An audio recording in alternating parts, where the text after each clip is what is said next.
What's up, everyone? Welcome to Chris's Beer Reviews. Today is Friday, November the 22nd, and today's review is going to be coming out of the Back 40 Beer Company out of Gadsden, Alabama. And it's actually the first time that I've had the pleasure of trying anything by Back 40, but I have noticed it in several of the craft beer stores in the town that I work in. So today when I got off work, I decided, what the hell, it's the weekend. Let's stop off, let's see what they've got. And I saw this particular beer. Like I said, it's from the Back 40 Beer Company, and it is their Fence Post Session Ale. And checked around online, and I couldn't find a whole lot of information on this specific beer. But as far as Rate Beer or Beer Advocate is concerned, Beer Advocate, I think it had it listed, but it didn't have any kind of a score or anything really about it. I don't even think there was any reviews on it. But anyway, I did find some information on Rate Beer, and they say that this one is I think an amber style ale. Let me check that and see. Yeah, it's an amber ale, which they're calling it a session ale. It's to be served in an English style pint glass or a shaker.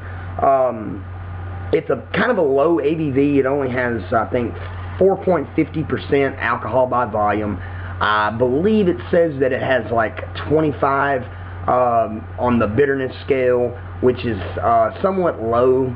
So I guess that's where they're coming up with the whole session ale, with it being low ABV, lower IBU, then it would be more of a session beer. So anyway, let's see. Rate Beer does not give it an actual score. Only has 4 ratings. No score.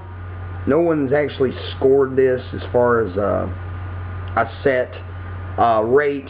But anyway, like I said, it has 4.5 alcohol by volume, 25 on the International Bitterness Unit.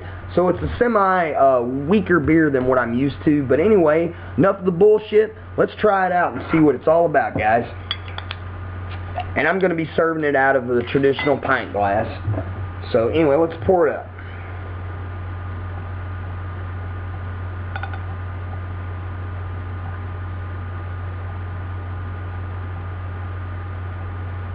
Alright.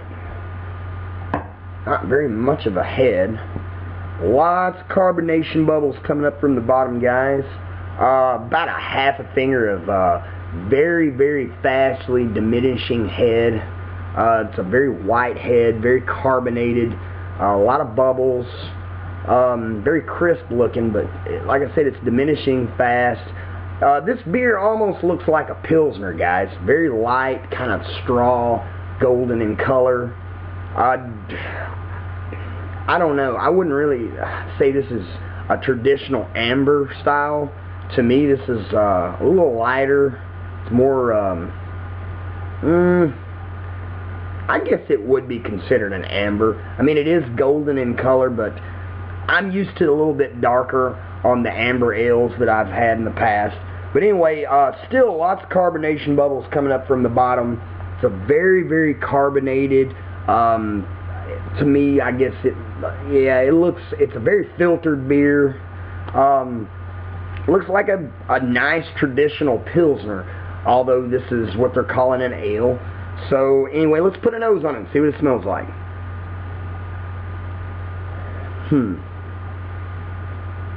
It's not very, it's not got a lot coming off the nose, guys. It's, to me, it smells like a traditional Pilsner. I mean, it's got a, I can smell the malts. Don't know what exactly. Before I go any further, let's check and see what the malts that were used in this are. I'm not seeing anything as far as what they used. So I don't really know what kind of hops or malts that was used in this brew. But anyway, like I said, a lot of grain up front, very grassy, very light and crisp on the nose. Not anything very impressive as far as the aroma. I wouldn't say it's earthy. Kind of got a farm. You know, if you guys kind of understand where I'm coming from with this, kind of a farmhouse, a barnyard smell. Very grassy. Not much up front, guys, as far as the aroma. So anyway, enough of that. Let's take a sip. Let's see what it tastes like.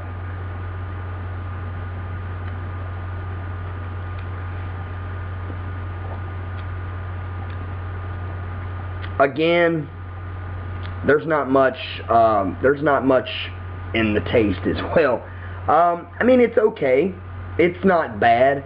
I'm getting a very strong presence of, I guess you could say, I wouldn't really say lemongrass. Kind of a lemongrass. It's very grainy tasting. Tastes like a traditional Pilsner. I wouldn't consider this one an ale, guys. It labels this beer as an ale. It's drinkable. It's not terrible by no means, but this is definitely not something that I would buy again.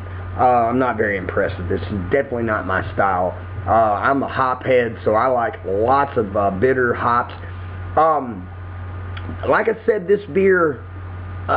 Let me go ahead and take another drink, see what it's like again. Yeah, it's really grainy. A lot of lemongrass, traditional Pilsner taste.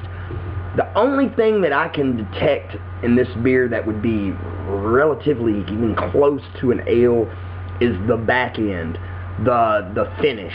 It finishes with a slight hop bitterness. It's not strong, but it has a slight bitterness, and it's semi-dry on the palate. But yeah, I wouldn't really consider this a hoppy beer by no means.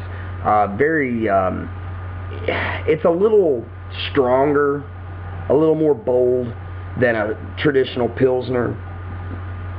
But this thing is definitely, it's definitely just your run-of-the-mill beer. You know, I wouldn't buy it again, just because of the price. You know, if I went into a bar and this was the only I guess you could say, craft beer that they had on tap, yeah, I would probably buy it. You know, it's not bad. It's drinkable. It's a beer. You know, it's not super hopped up. You know, hophead's dream. I mean, this thing is just a beer. This to me would be good for a summertime session, like if you've been doing some work on your, on your vehicle, or if you were, out mowing the lawn and you needed something crisp and refreshing. I would go with this, but not for the price. I think I paid like almost $10 for a 6-pack of this stuff. Never again, guys. If I wanted a beer that tasted like this, I'd buy Miller Lite. I mean, it tastes better than a Miller Lite, but not much. There's no characteristics about this beer that stands out. It's not anything that will just, punch you in the mouth. It's definitely not something I will buy again. We'll take another sip. I'm gonna give this a third go around, guys. I mean, not really any lacing at all. Very thin lacing. Very weak. I guess with me normally drinking super hopped up beers, that may be why this thing is so weak to me. I don't know. The only thing that's redeeming about it is the back end, the finish. It has a slight bitterness. Other than that, it's just your run-of-the-mill Pilsner. This is not an ale, guys. Not in my book. This is not an ale. Don't waste your money, guys. I'll go ahead and say it. Don't waste your money. They do have some pale ales, some regular pale ales put out by this company. I think one is called Naked Pig, which is put out by the same company. and it's just just a regular pale ale. I may try it and give it a go. This is something new to me. I've never really heard of a session ale. I mean, I've heard the term, but not as a style of beer, a session ale. You know, it's either an ale or something else, and this is definitely not an ale, guys. This is a Pilsner in my book. Very, very weak, very watered down. Just a little bit of bitterness on the back end, and that's it. Yeah, don't waste your money, guys. It's definitely not worth it. It's not worth the money. You know, save your money, go buy yourself a Coors Light. I mean, because that's about basically what you're getting with this beer. So, you know, yeah, nothing there, guys. Waste of money. I guess you have to live and learn. You get burned every now and then. You know, it's a risk you take being a beer connoisseur, I guess. So anyway, hope you guys have a great weekend. We're nearing the holiday season, so everybody be safe. Drink safe, drink responsible. Like I said again, enjoy your holidays. Don't eat too much, and cheers, guys. One more last chug.